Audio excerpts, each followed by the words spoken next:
vamos a ver el segundo elemento, ¿no? Aunque aquí dice 1-1, es el 1-2 y dice besas. Estaba yo pensando en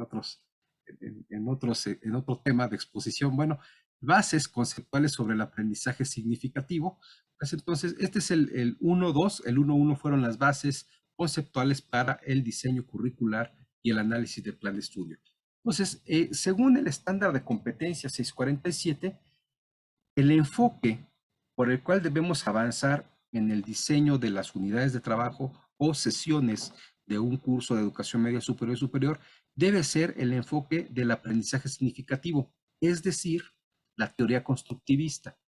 Sin embargo, de manera rápida, no quiero entrar de lleno a la teoría constructivista sin señalar un poco, por lo menos, las diferencias entre las otras teorías, porque, pues bueno, no necesariamente son excluyentes, pueden ser complementarias. Pero bueno, rápidamente, hay, aunque hay más, y bueno, pero para fines de dar un marco comprensivo general de la teoría de las teorías del aprendizaje, pues vamos a hablar de 4 teorías principales o más difundidas, las más usadas en las teorías del aprendizaje en la educación media superior y superior, pues son el conductismo, el constructivismo, el cognoscitivismo y el humanismo. Y cada una tiene sus particularidades. El conductismo fue la teoría de aprendizaje que probablemente la mayoría de nosotros nos tocó en educación básica, incluyendo a Minerva y Alberto, que son los más jóvenes. Estoy seguro que todavía les tocó la colita del conductismo. El conductismo es el enfoque de aprendizaje en el cual está basado en el principio de estímulo-respuesta o de reforzamiento, como señala la teoría, reforzamiento positivo. Es decir, hoy lo que plantea el conductivismo es que el aprendizaje tiene que ver con un conjunto de conductas aprendidas, pero aprendidas a partir de los estímulos o del reconocimiento de los estímulos que cognitivamente una persona puede darle a los eventos de la realidad. Es decir, nosotros realizamos ciertos eventos, o en la escuela, cuando íbamos a la escuela, seguramente se acuerdan, lo voy a poner en este lenguaje para hacerlo más intuitivo y se comprenda el enfoque, si me lo permiten. Cuando cada uno de nosotros íbamos a la escuela, pues los docentes, los profesores, nos conducían desde un enfoque generalmente conductista porque nos daban de alguna manera un refuerzo positivo cuando hacíamos las cosas bien, una estrellita, ¿no?, en la frente, un aplauso, ¿no?, un reconocimiento, o un refuerzo negativo, ¿no?, una carita triste, ¿no?, un señalamiento de que aún falta, ¿no?, inclusive un castigo en algunas veces. Es decir, el refuerzo negativo se va convirtiendo en un estímulo para producir un tipo de respuesta. Desde el punto de vista del conductismo, el aprendizaje se produce de esta manera. Si las personas las personas en un proceso de aprendizaje reconocen los resultados de ciertas acciones y a partir de ello, a partir de los refuerzos que se van produciendo por repetición, van reconociendo aquellos elementos que son positivos para su vida y por lo tanto van aprendiendo, y también los negativos, y aprenden a no incurrir en ellos, ¿no? Es decir, ese es el principio del aprendizaje conductista. Ahora, el cognoscitivismo, a diferencia del conductismo, supone que la experiencia es uno de los elementos, y los resultados positivos, los refuerzos positivos, ¿no?, como Skinner, uno de los autores principales del conductismo, señala el estímulo condicionante, ¿no? Es decir, aquellas cosas que al verlas reconocemos lo que va a pasar, ya sea, bueno, o sea, hay veces que vemos algo y nos ponemos en alerta. Eso es una reacción muy conductista, ¿no?, muy desde el punto de vista de Skinner. Pero desde el punto de vista cognoscitivista, eso sí es un fenómeno del aprendizaje, pero es un fenómeno que tiene que ver con cómo construimos mentalmente o cómo procesamos mentalmente la información. Es decir, no es tanto desde el punto de vista cognitivista, el aprendizaje no es tanto por estímulo-respuesta, sino por el tipo de estructura o de procesamiento mental que vamos encadenando. Es decir, las personas encadenamos los conceptos bajo ciertas reglas que son aprendidas. Es decir, aprendemos, por ejemplo, en la escuela nos enseñan o nos enseñaron en algún punto los agrupamientos por clasificación. Los clasificamos a los vertebrados, a los invertebrados, al mundo animal, del mundo vegetal, etcétera. Y entonces este tipo de estructuras de organización conceptual son las que nos van a permitir o nos van a sentar la base del aprendizaje futuro. Es decir, estas estructuras que cada uno va construyendo, y en este sentido el cognitivismo reconoce la diversidad de posibles estructuras de aprendizaje que van construyendo los individuos, y por lo tanto la cultura también manda. La cultura tiene un elemento en la determinación de la forma de aprender. Las personas vamos a ir construyendo nuestros aprendizajes a partir de estas estructuras mentales, que son las primeras que tenemos durante la infancia, o formamos en la infancia, y después a partir de ello vamos generando aprendizajes a partir de esos procesos cognitivos. Es decir, el aprendizaje es desde el punto de vista cognitivo, es un proceso que tiene que ver con el uso de estas lógicas o leyes, ¿no? Que nosotros en las distintas formas de ir experimentando la realidad vamos construyendo, ¿no? Quiero aquí en el cognitivismo nada más señalar que en algún punto el cognitivismo ha recibido duras críticas justamente por un enfoque que, si bien no ha tenido mucho eco en educación y no está aquí señalado, es el de la posmodernidad, ¿no? Entonces el enfoque educativo posmoderno, lo que señala, la crítica más dura que hace justamente es al cognitivismo, ¿no? En el sentido de que desde el punto de vista cognitivista nos enseñan, o la enseñanza se da a través de la formación de estas estructuras mentales, y por lo tanto nos enseñan una forma única de ver el mundo, cuando podría haber una multiplicidad de formas de entenderlo bajo estructuras un poco más abiertas o más libres, ¿no? Pero bueno, más allá de la crítica, el cognitivismo lo que supone es que entonces vamos a generar aprendizajes en virtud de las estructuras, de las formas en que estructuramos la información que vamos recibiendo a partir de los sentidos, ya sea la vista, el oído, el sentido de tacto, de gusto, etcétera. Vamos recibiendo información y la vamos procesando de acuerdo a esas estructuras que ya formamos y que pueden modificarse también, ¿no? Pero es un proceso de formación superior. Es decir, para modificar las estructuras requiere un proceso que se llama metacognitivo, es decir, que nosotros seamos conscientes de nuestra propia conciencia, de nuestro propio proceso de aprendizaje, y poderlo modificar nuestra estructura de pensamiento y ver la realidad, por lo tanto, de una forma distinta. Bien, en general eso es el cognitivismo. Voy a dejar el constructivismo al final. La escuela del humanismo es un enfoque que se basa básicamente en la parte más emocional y motivacional del aprendizaje. Desde el punto de vista de los autores como Maslow, Roger, que son los que desarrollaron el enfoque del aprendizaje humanista, las motivaciones de las personas por aprender son lo que determinan la forma y la profundidad del aprendizaje. Es decir, sobre todo en la parte adulta, las personas aprendemos lo que decidimos aprender, y lo que no lo aprendemos. Es decir, tomamos decisiones en virtud de nuestro estado emocional. Si a mí me entusiasma aprender una cosa, seguramente la voy a aprender. Es lo que dice el humanismo. Si no me entusiasma, si no encuentro una motivación para aprenderla, pues no la voy a aprender, pase lo que pase. Es decir, la voy a ignorar. No tomo la decisión de que esa información me represente un aprendizaje. Es decir, no es porque se construya un estímulo condicionante, como diría la teoría conductista, no es porque toda información que llega a mí a través de algún sentido, sea tacto, la vista, el oído, algo que me llegue como información, necesariamente lo procese bajo estructuras predeterminadas, sino es porque yo decidí que sí es importante, ¿no? Eso es lo que establecería la escuela o el enfoque del humanismo. Y bueno, aquí nada más agregaría que desde el humanismo las motivaciones más importantes, por lo menos desde el enfoque de Rogers, que es uno de los autores fundamentales de esta teoría, son internas. Es decir, porque eso es lo que diferencia el humanismo del conductismo. Las motivaciones no son por estímulo y respuesta, de que te dimos un premio, entonces ya te motivaste. Eso sería más conductista, sino es desde el interior. Yo cómo quiero verme en el futuro, y por lo tanto qué cosas me parecen valiosas que debo de aprender, ¿no? Si yo me veo en el futuro como no sé, como un deportista, pues seguramente voy a estar abierto por motivación al aprendizaje de todas las cosas que tengan que ver con el desempeño físico, con el desarrollo de una mejor, un nivel más competitivo, de una buena alimentación, etcétera, ¿no? Ahora que si mis aspiraciones son de otro tipo, pues mis motivaciones van a cambiar, mis intereses de aprendizaje. No tanto porque reciba porque puede ser que nunca reciba un refuerzo positivo desde el humanista, ¿no? Desde el punto de vista humanista.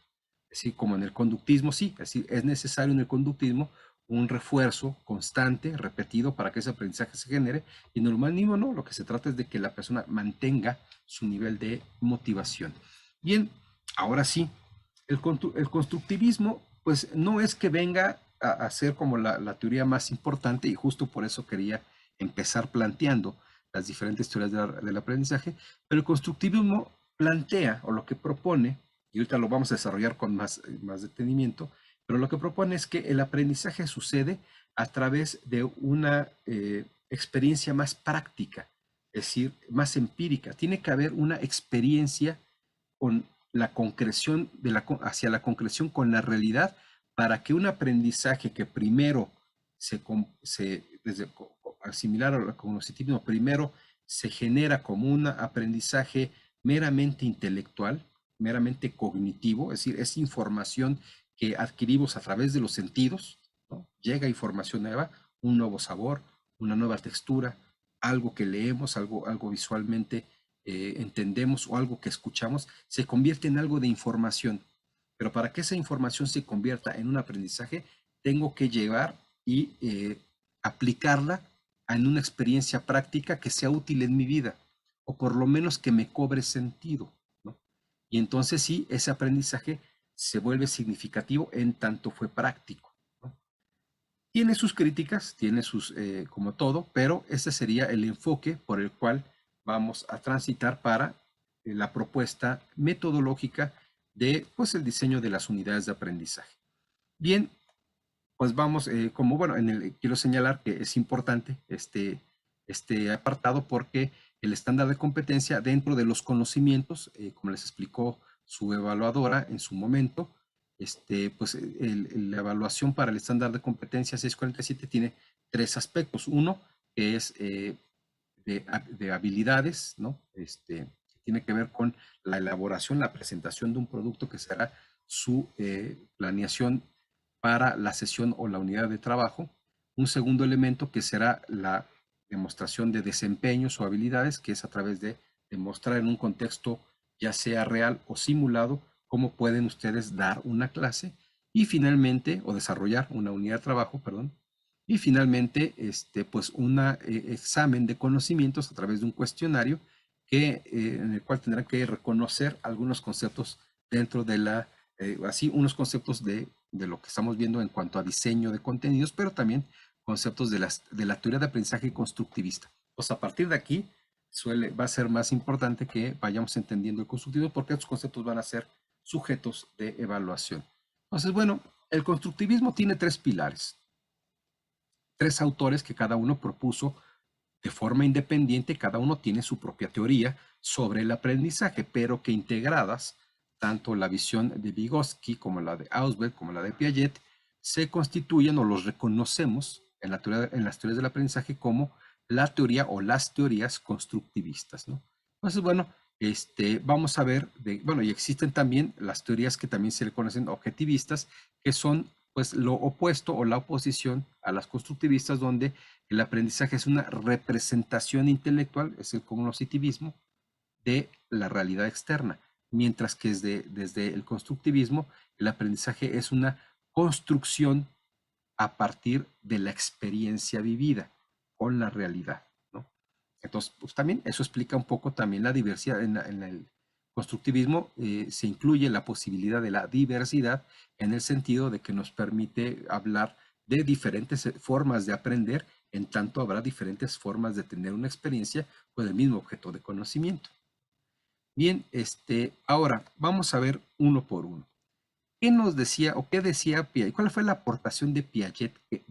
Bueno, de todo lo que dijo, obviamente son muchas aportaciones, pero ¿qué aportación vamos a recuperar para este estándar de competencia en particular? Bueno, pues vamos a recuperar de Piaget lo que él desarrolló como las teorías de las etapas del aprendizaje.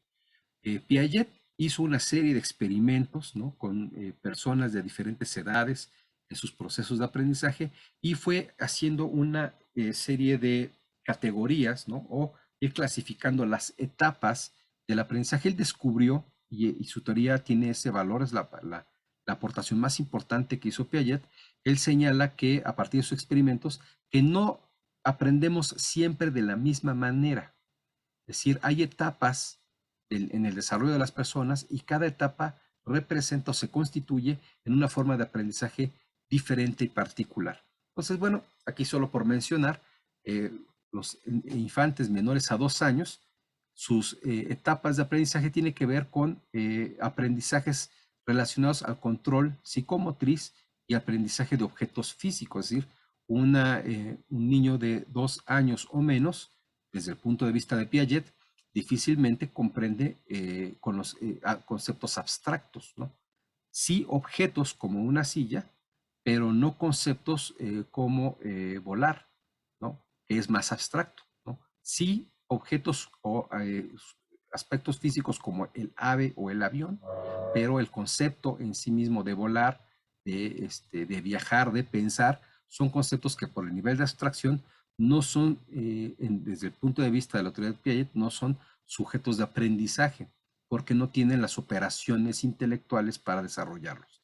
Ahora, dice que Piaget que a partir de los 2 años y hasta los 7 sí se desarrollan, es el momento del desarrollo de las habilidades verbales. Quiere decir que ahí ya hay algún nivel de abstracción, el que podamos identificar palabras. La razón por la cual los niños menores a 2 años no hablan es porque no logran conceptualizar, o según dice Piaget, no logran construir el concepto y por lo tanto una palabra no tiene sentido en tanto no diferencia conceptualmente algo de la realidad. A partir de los 2 años empieza a haber procesos mentales que pueden diferenciar, ¿no?, conceptos y por lo tanto las habilidades verbales empiezan a desarrollarse porque ya se pueden asociar sonidos a objetos o a hechos de la realidad. Bueno, la etapa de los 7 hasta los 12 años es lo que Piaget llama como la etapa de operación de operaciones concretas, que es donde se inicia los conceptos, o se inicia ya con el asentamiento de los conceptos abstractos y el desarrollo de las habilidades cognitivas sistemáticas y lógicas de razonamiento a partir de los 2 años. Y ahí es donde nos vamos a aterrizar, porque evidentemente el estándar de competencia 647 se centra en educación media superior y superior, se centra en la educación de adolescentes y de adultos, ¿no? Es decir, personas mayores evidentemente a los 12 años que están ya en esta etapa de operaciones formales, ¿no?, o formal operacional, también conocida como de operaciones formales, que es en el momento donde las personas ya pueden desarrollar habilidades de pensamiento o de razonamiento lógico, pero también sistemático, a diferencia de las otras etapas donde sí se pueden comprender elementos abstractos, pero no de forma sistemática. Entonces, en esta parte, quiere decir que las personas, toda la información que reciben, a diferencia de los niños, no se puede constituir como información totalmente nueva, sino es información que es sistemática, es decir, se tiene que incorporar con la información previa. Un niño de, digamos, 7 años hacia atrás, a los 12 tal vez ya, puede estar en esta etapa de desarrollo sistemático, pero un niño de 7 años hacia atrás puede absorber o incorporar a su pensamiento, pues más o menos abstracto, pero puede incorporar a su pensamiento nueva información de manera completamente independiente a lo que ya conoce.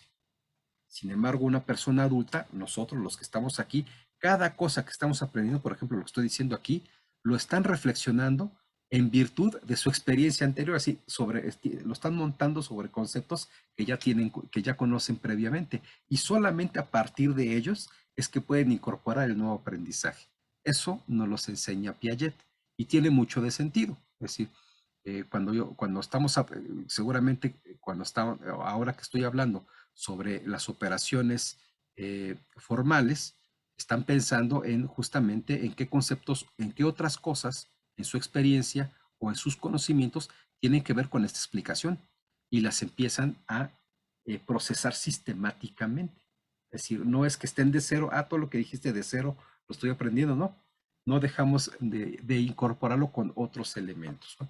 Esa es una característica importante para el constructivismo lo vamos a señalar en los momentos que vayamos ya analizando las secuencias didácticas, y vamos a pasar a lo que señala este otro autor, que es Vygotsky, sobre su teoría y en particular este planteamiento que le llama la zona de desarrollo próximo. Vygotsky, su principal contribución tiene que ver con sus estudios sobre el factor social del aprendizaje. Es decir, una cosa, y eso lo destacó Vygotsky, una cosa es el aprendizaje que puede tener una persona de manera aislada por sus propios procesos mentales, intelectuales y la capacidad de percibir información y procesarla. Y otra cosa es cuando ese aprendizaje es conducido socialmente, ya sea a través, como lo hacemos hoy en día de forma moderna, a través de un sistema educativo bien estructurado que establece un currículum, formas, niveles de estudios, etcétera, inclusive sistemas de reconocimientos y que nos van clasificando, pero bueno, esos son otros efectos secundarios, pero bueno, ese es el sistema en el que socialmente le damos formalidad a la educación, y bueno, eso es lo que justamente Vygotsky señala. Es muy diferente el aprendizaje que sucede en un contexto social, que puede ser el que señalo que es pues, inevitablemente en las sociedades modernas es como nos incorporamos en los procesos de aprendizaje, pero bueno, aún en las sociedades no tan modernas, pues los propios sistemas familiares desarrollan mecanismos culturalmente establecidos para la educación de los infantes o para la formación de sus conocimientos y de su introducción social, es decir, de su propio proceso de socialización. Y esto hay una diferencia. Él hace una serie igualmente de experimentos, de estudios, y destaca y le llama zona de desarrollo próximo a la posibilidad o la diferencia entre lo que una persona puede aprender por sí misma, es decir, aquí reconociendo, por ejemplo, lo que plantea Vygotsky, sí, Vygotsky, perdón, lo que plantea Piaget. Piaget lo que nos plantea es este tema de las etapas de aprendizaje, y en una etapa de aprendizaje adulta pues ya tenemos operaciones, las personas pueden realizar operaciones complejas o aprender a partir de operaciones complejas, pero lo que Vygotsky nos añade es que estas siempre podrán mejorar o generarán un aprendizaje superior cuando se hace a través de un proceso socializable. Es decir, que la persona no aprende de forma aislada, sino a través de un proceso conducido, ya sea por un tutor, ya sea por un grupo, ya sea por un familiar, pero este proceso social de conducción del aprendizaje le aporta un aprendizaje mayor, que es el que llama la zona de desarrollo próximo, porque es lo que desarrollará si y solo si se establece este factor social del aprendizaje. Y bueno, por eso plantea la diferencia, ¿no? Y bueno, también es lo que llamamos aprendizaje asistido, pero asistido en el sentido de que es socialmente compartido, conducido, ¿no? hacia el desarrollo de la persona. Esto también lo vamos a incorporar pues en el papel que juega, pues justamente el diseño de la experiencia de aprendizaje para una persona, para que socialmente se construya este proceso y entonces alcance no solamente el aprendizaje que potencialmente puede tener como individuo, sino el aprendizaje en la zona de desarrollo próximo, que es lo que le incorpora el hecho de que haya sido conducido socialmente. Bien, y finalmente, de forma muy breve, todo esto lo estoy diciendo de forma muy breve, por cierto, pero son los elementos que tendremos que pues, tener claros a la hora de revisarlas para comprender mejor las estrategias, las secuencias didácticas que vamos a diseñar, pero también pues en su momento para identificar los conceptos que nos pregunten en la evaluación para el estándar de competencia. Bien, la teoría del aprendizaje significativo, el concepto de aprendizaje significativo fue de Ausubel, ¿no? Pero digamos que justamente también se circunscribe, de hecho, a lo que sería el enfoque constructivista. Aunque pues ya le llamamos aprendizaje significativo a todo el enfoque constructivista, en realidad la aportación, el concepto, lo acuña Ausubel, ¿no? Entonces, lo que nos propone Ausubel es que un aprendizaje se vuelve significativo, es decir, el concepto de significativo es relevante, se vuelve, y por lo tanto, al ser significativo, se vuelve un aprendizaje verdadero. Un aprendizaje puede suceder, es decir, yo me puedo aprender un número telefónico, ¿no? Pero si no sé de quién es y nunca le llamo, ese aprendizaje no es significativo. Sí me lo aprendí, ¿no? Es decir, no quiere decir que no lo haya aprendido, que la información no esté en mi mente, yo lo puedo memorizar. Alguien me puede decir, memoriza este número, y lo memoricé muy bien, ahí está la información, ¿no? Y bueno, como lo dice Vygotsky, pues esa información pues también se va a mezclar con información previa, la estructuro mentalmente, me lo voy a aprender por números pares, porque así es como estructuramos, porque culturalmente así nos enseñaron, ¿no? Es decir, entonces me lo aprendo en vez de el número 28.700, me lo aprendo a ver 28, 44, 32, o por la fórmula que la aprenda, ya la estructuro todo por la forma que dice Vygotsky, pero ahí se queda como información. Se vuelve significativo en el momento que tengo una experiencia vivencial con ese número. Es decir, a la hora de que lo marco, hablo y obtengo una respuesta que puede ser positiva o negativa, pero ya tengo una respuesta. Entonces ahí dice Aswell, ese aprendizaje se vuelve significativo y por lo tanto se vuelve verdadero, porque al tener una experiencia con esa información que tiene sentido, a veces no necesariamente útil para vida, porque puede ser inútil, pero le cobró sentido. Hablé y me contestaron, ¿no? Y me dijeron, bueno, sí, aquí es un bar, se equivocó el número. No quiere decir que no sea significativo el aprendizaje.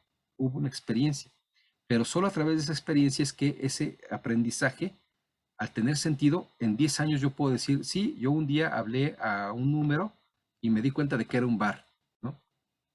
Ya fue significativo porque tuvo una experiencia con la realidad. Y se vuelve un aprendizaje que puede quedarse en mi mente muchos años, pero no significativo y por lo tanto no relevante, ¿no? Porque pues en ningún momento sé para qué me va a servir. Si no quise que no lo memorizara, además no sé para qué me va a servir, por lo tanto no es relevante, no lo voy a usar. Y ese es el punto del aprendizaje significativo. Para que yo, para que un estudiante, si le enseñamos por ejemplo, la metodología para la resolución de conflictos, ¿no? Si no se vuelve significativa esa metodología, nunca la va a usar, o sea, va a estar, puede ser que se la aprenda, puede ser que quede en su mente como un aprendizaje memorístico, ahí está, es información que puede estar reteniendo, pero cuando tenga una vivencia de un conflicto, en tanto no tuvo un aprendizaje significativo, no la va a usar, se va a quedar ahí como algo que es no significativo. Desde el punto de vista del aprendizaje significativo, si esa experiencia de aprendizaje de la resolución de conflictos lo hubiéramos llevado en ese curso a un aprendizaje significativo, es decir, a que lo convirtiera en una experiencia con la realidad, dijimos, a ver, como parte del curso tú me vas a proponer una estrategia para resolver el conflicto de este estudio de caso, pues eso lo acerca a una realidad, a una experiencia vivencial, y entonces cuando esté en una realidad donde hay un conflicto, a lo mejor ahí sí, en tanto es significativo, hace uso de esa información y la convierte en algo práctico, ¿no?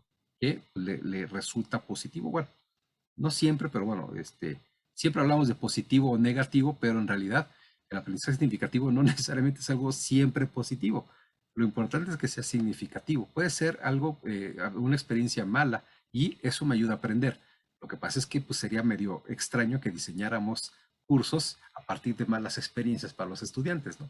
Generalmente buscamos buenas experiencias, pero lo que quiero decir es que siempre que tengamos una experiencia, una vivencia con el aprendizaje y un efecto con la experiencia cotidiana, entonces eso ayuda a que el aprendizaje se vuelva significativo.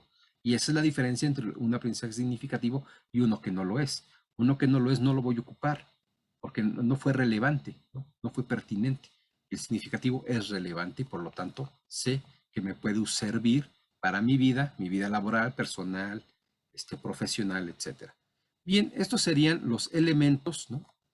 Bueno, obviamente, esta es la secuencia, ¿no? Que ya desde el punto de vista de la síntesis vamos a desarrollar. Esto lo vamos a estar retomando en las secuencias didácticas, ¿no?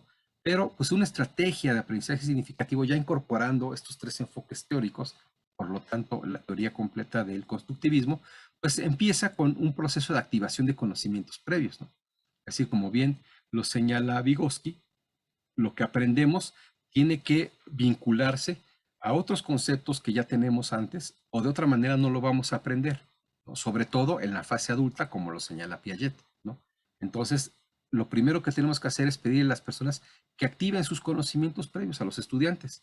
Una vez que hacemos ahora sí, les damos nueva información y por nueva información no es necesariamente siempre así como que el clásico de ahí te va una lectura. Nueva información es a través, activamos los sentidos. La información entra a nuestro cerebro a través de nuestros sentidos, pero tenemos que buscar, esto lo vamos a ver también en una explicación más específica, con los diferentes estilos de aprendizaje, tenemos que buscar diferentes formas de estimular la información que va a llegar al cerebro de las personas, ya sea a través de la vista, del oído, de los sentidos, del tacto, etcétera. Y entonces las personas se pueden allegar de información que van a procesar. Debe haber un procesamiento de información.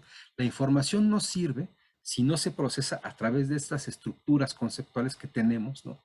Que es lo que va señalando Vygotsky, y después, según lo que señala Vygotsky, tenemos que movilizar los saberes, es decir, hacer una conducción de ese procesamiento de información.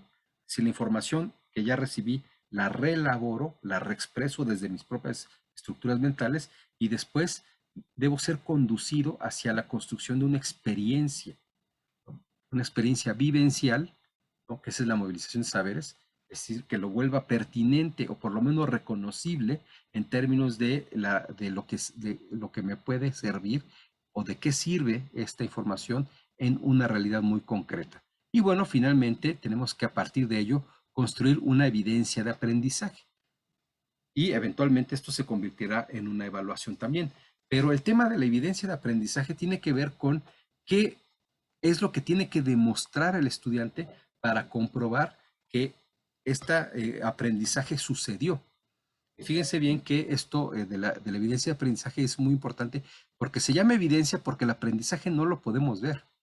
Es decir, no podemos asomarnos al cerebro de las personas para decir, sí, mira, ahí está el aprendizaje, ¿no? Es decir, el aprendizaje no se puede ver. Lo que podemos solicitar es la evidencia, la demostración de que ese aprendizaje se quedó en la persona. Y entonces la demostración generalmente es un acto, ¿no? Por ejemplo, si se trata de un curso de preparación de pasteles, pues la evidencia de aprendizaje es que te presenta el pastel preparado, ¿no? Ah, sí lo puedo preparar, ahí está la evidencia de aprendizaje. No puedo ver su cerebro si tiene el aprendizaje, pero puedo ver la evidencia de que puede hacerlo. Por ejemplo, si es un desempeño, como lo que ustedes van a hacer en su momento, dar una clase ordenada, estructurada, conducida hacia producir un aprendizaje significativo. Bueno, si lo aprenden a hacer bien, entonces la evidencia, o sea, el aprendizaje está en sus mentes, ¿no? Pero ustedes tendrán que demostrarlo. La evidencia es que el desempeño, la conducta, se realice de la forma que se espera que se realice, ¿no? Entonces, la evidencia son aquellas cosas que van a permitir identificar el aprendizaje, pero que previamente tuvo que haberse producido por un proceso de construcción de una experiencia con la realidad. Entonces, ahora sí, a partir de este momento, cuando hablamos de una estrategia didáctica, estamos hablando de cómo construimos una experiencia de aprendizaje en la persona. La idea de que nosotros vamos a transmitir información no corresponde a este enfoque del constructivismo, ¿no? Es decir, no le vamos a enseñar a alguien, a lo mejor le vamos a dar información.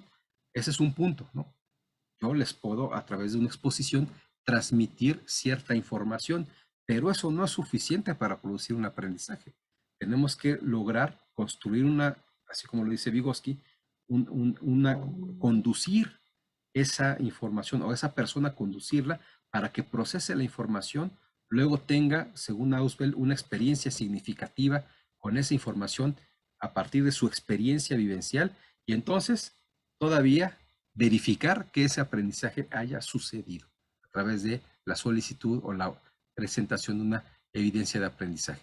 Y entonces, bueno, pues en teoría volvemos a empezar porque el aprendizaje es un ciclo que se va reproduciendo nuevamente, ¿no? Lo que acaba de aprender se va a convertir en conocimientos previos en un ciclo de aprendizaje futuro.